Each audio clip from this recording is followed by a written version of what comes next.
welcome to this week's lesson.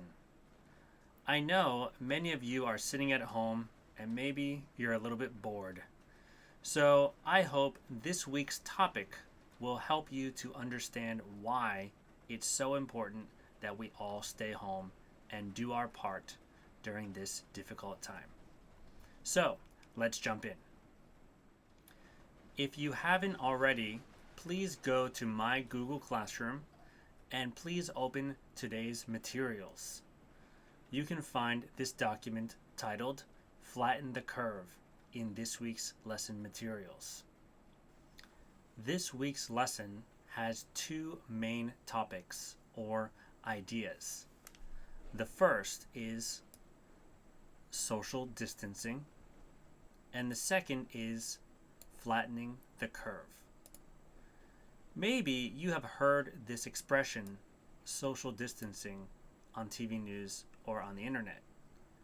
Basically, it means staying away from other people, at least 2 meters. In today's video, you will learn what flattening the curve means, and at the end of the lesson, I will explain it more clearly. Let's start with vocabulary. Word number 1. Please repeat after me. Protect. Protect. To protect something means to keep it safe from harm or injury. In today's topic, we are talking about protecting people from the coronavirus. Word number 2. Please repeat after me. Intense. Intense. Very good.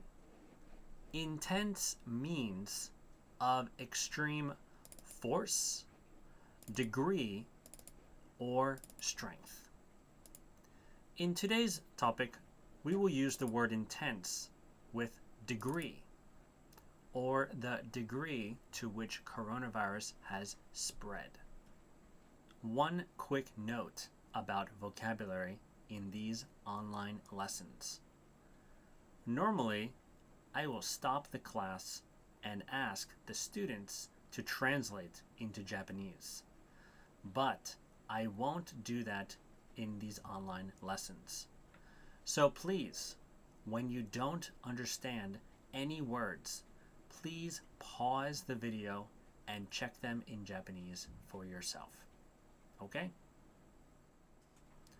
Okay, now that we understand today's vocabulary, let's go over the listening questions before we watch the video. Question number 1. When a virus spreads, the what of people who are infected can quickly rise. I think you should check the words spread, infected, and rise. If you can understand these 3 words, I think you can understand question number 1. Question number 2. Another option is to what the spread of the virus, something experts call flattening the curve. Again, this video will explain what flattening the curve means, and after the video, I will explain it one more time. Number 3. This is done by relying on what in the community to use protective measures to help slow the spread of the virus. Maybe you have heard this expression, protective measures. If not, the easiest example of a protective measure is social distancing, or staying away from other people. Another example of a protective measure is washing your hands. Okay? Number 4. the goal is not necessarily to reduce the overall number of cases, although that is often a positive side effect, but rather to spread the cases out over an extended period of what? Question number 4 is probably the most difficult question this week. However, this word is very easy, and I think you will understand completely after we watch today's video. So please don't worry. Number 5. So even if you're not in a high-risk group, by practicing simple public health measures, you'll be helping what others' lives? Number 5 is really just for you guys, even if you're not in a high-risk group. You are all under the age of 18, so you really don't have to worry about getting coronavirus. However, the people around you might have to worry. So this question is just for you. Okay, before we watch the video for the first time, I want to give you a quick reminder of the best way to answer the questions while you watch the video. Please don't type here. If you type here, it's a little bit challenging to move your finger around. So I recommend you type your answers down here in the answer section.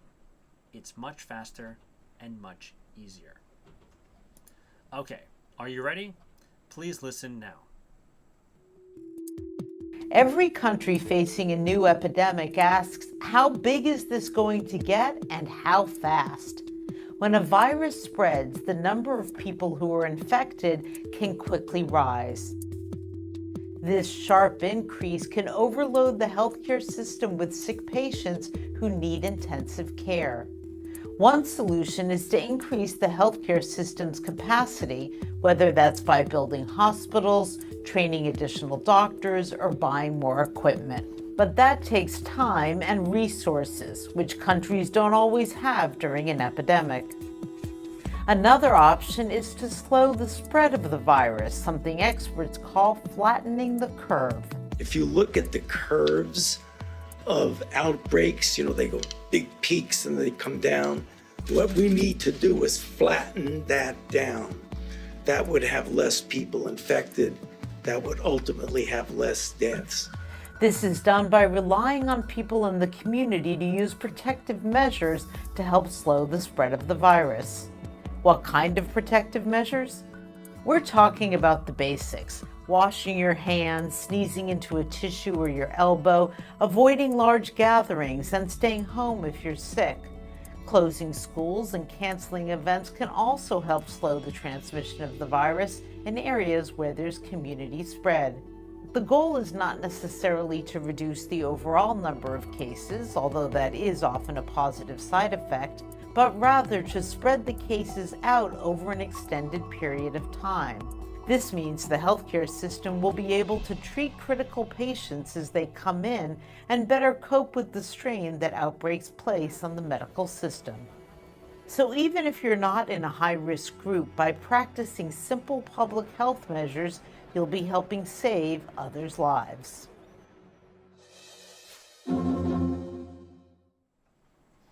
Okay, how was it? Did you get all the answers in one try? I hope so. All right, so I'm going to give you some hints for each question now, and then we'll watch the video one more time. Question number 1 starts with the letter N. Okay? Question number 1 starts with the letter N. Number 2 starts with the letter S. S. Number 3 starts with the letter P. Okay? P. Number 4 starts with the letter T. Okay? T. And number 5 starts with the letter S. Okay? So, N, S, P, T, and S. All of these words are very easy words, so please just listen carefully and don't worry about spelling. All right? Just try to type something and we'll check the answers after you watch the video one more time. Here we go. Every country facing a new epidemic asks, how big is this going to get and how fast? When a virus spreads, the number of people who are infected can quickly rise.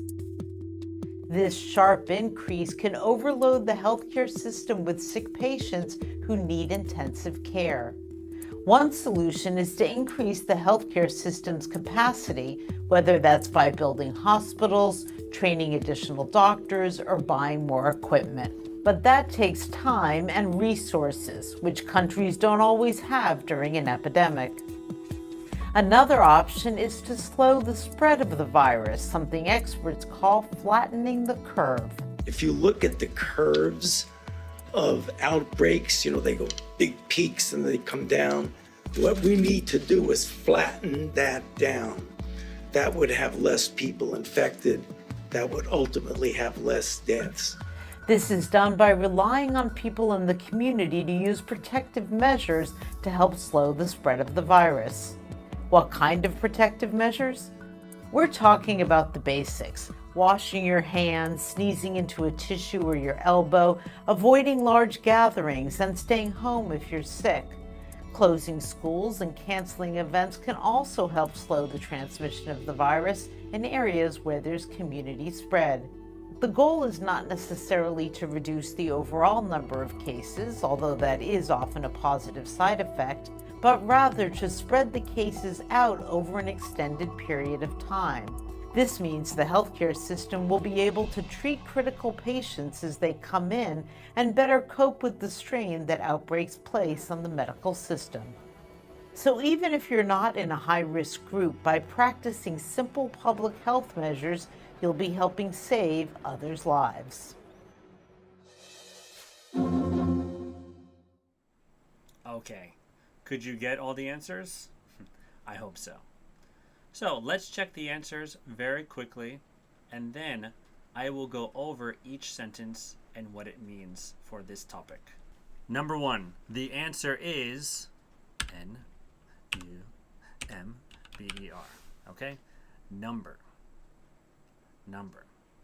When a virus spreads, the number of people who are infected can quickly rise. Okay? This is very simple. And this is what we don't want to happen, right? Number 2, the word is S-L-O-W, slow, okay?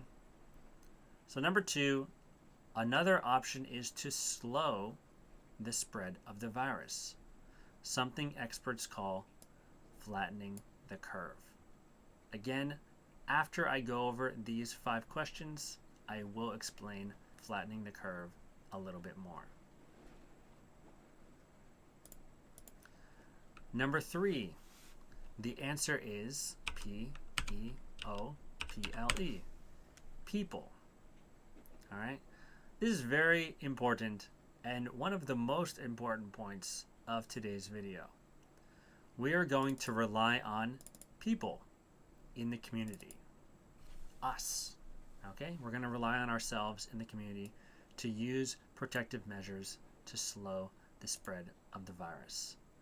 So for you and for me, that means staying home.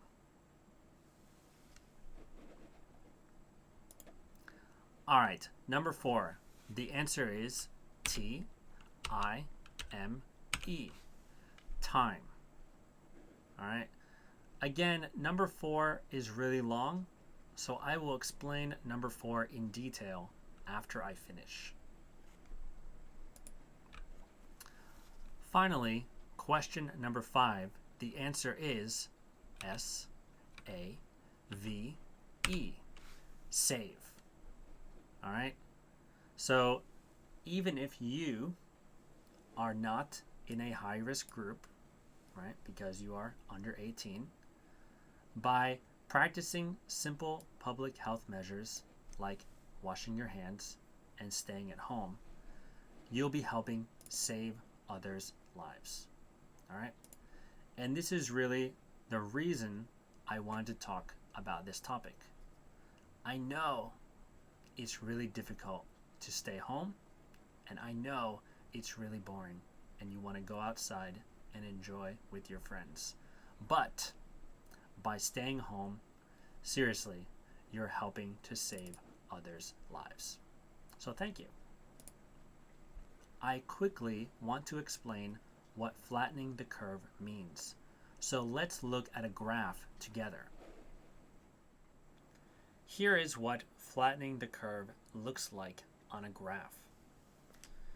On the left side here, you can see it says the number of cases.